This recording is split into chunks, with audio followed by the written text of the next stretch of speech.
Hello everyone, I am Herrera-Arcos. I want to start by sharing a story that continues being one of my biggest drivers in life. It was that time when I was doing clinical trials with the robotics lab team at a hospital in Monterrey, Mexico. Mr. Rodriguez was a patient with a stroke that did rehab sessions with an exoskeleton. After he finished the first one, I was looking at him. His face and smile were full of hope. In that moment, Mr. Rodriguez believed that he can, because he was able to move his legs again, and I realized the impact I can bring to these persons with my work. We have a big problem. Mr. Rodriguez is only one of the 2.5 million persons that can walk or move only in Mexico. In the US, the number increases to roughly 30.6 million people that have difficulty walking or climbing stairs. Most of these people don't have access to rehabilitation centers nor high-tech rehabilitation devices. Moreover, people with motion disability need to use inadequate crutches and wheelchairs for moving to other places. The lack of mobility brings secondary problems like ulcers, infections, and chronic pain related to the hours people spend sitting or lying in a bed. In order to move to other places or satisfy basic needs, these people need the assistance of nurses or family members. Of course, the lack of independence brings unemployment and financial problems.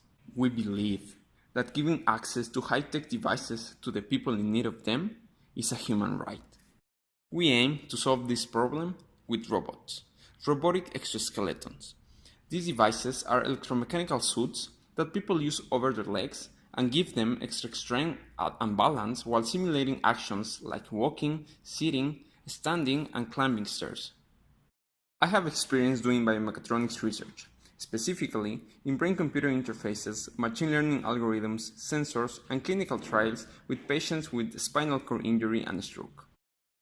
Also, I have experience in robotics development.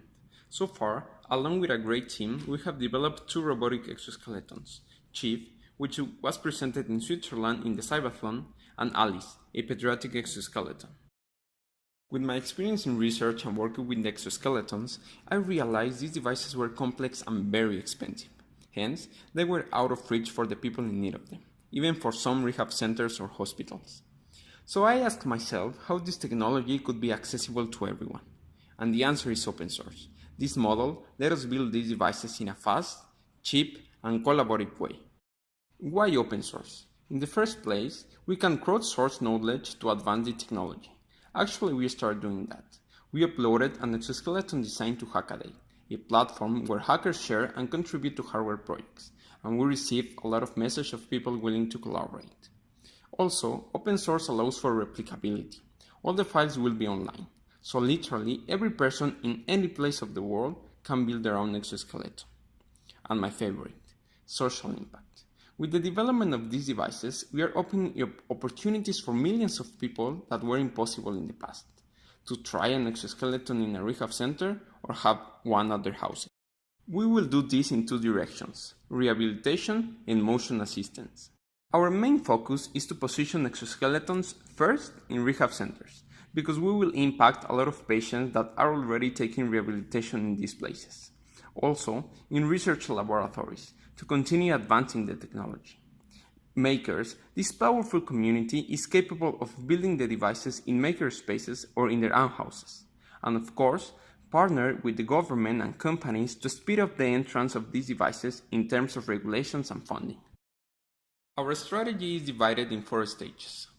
The know-how includes all the research and development process, mechanics, manufacturing, electronics, algorithms, and prototyping. The documentation involves preparing the files to be ready for open source, all the CADs, diagrams, and codes. We will establish collaborations with key partners to position exoskeletons. And we will do trips to developing countries to teach them how they can build an exoskeleton.